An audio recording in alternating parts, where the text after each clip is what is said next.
Nabulilyaso ang tangkang pagnanakaw ng magkasintahan sa Davao City. Nagpanggap pa silang snatcher at biktima para matangay ang pera ng isang kumpanya. Nasa frontline ng balitang yan si Bril Montalvo.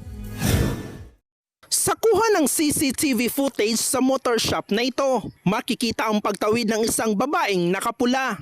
Maya-maya, daraan ang riding in tandem. Hinablot ng angkas ang bag ng babae saka humarurot palayo.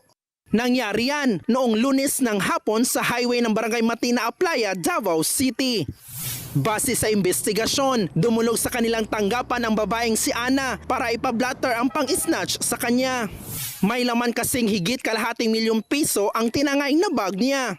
Hindi niya pera ni Ana, kundi pera ng kumpanyang pinagtatrabahuan niya. Pero habang tinatanong siya, nakatunog ang mga pulis na tila may itinatago si Ana. Hindi kasi tugma ang sinasabi niya sa mga sinasabi ng mga nakakita sa nangyari.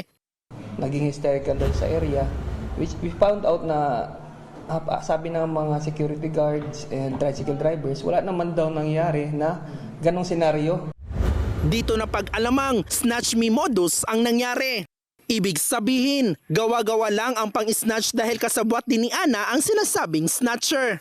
Kalaunan, inamin din ni Ana na plinano nila ang krimen at inilaglag ang kanyang mga kasabwat. Kasabwat niya ang partner niyang si alias Lisa na naaresto rin. Hinahanap pa ang isa pang kasabwat, ang kapatid ni Lisa na si alias Ken. Gagamitin umano ni Ana at Lisa ang pera para makapag-abroad sila. Higit 400,000 pesos na lang ang na-recover ng mga otoridad. Pansamantalang pinalaya ang dalawang suspect habang hindi pa sila sinasampahan ng formal na reklamong qualified theft. Nagbabalita mula sa Frontline, Bril Montalvo, News 5.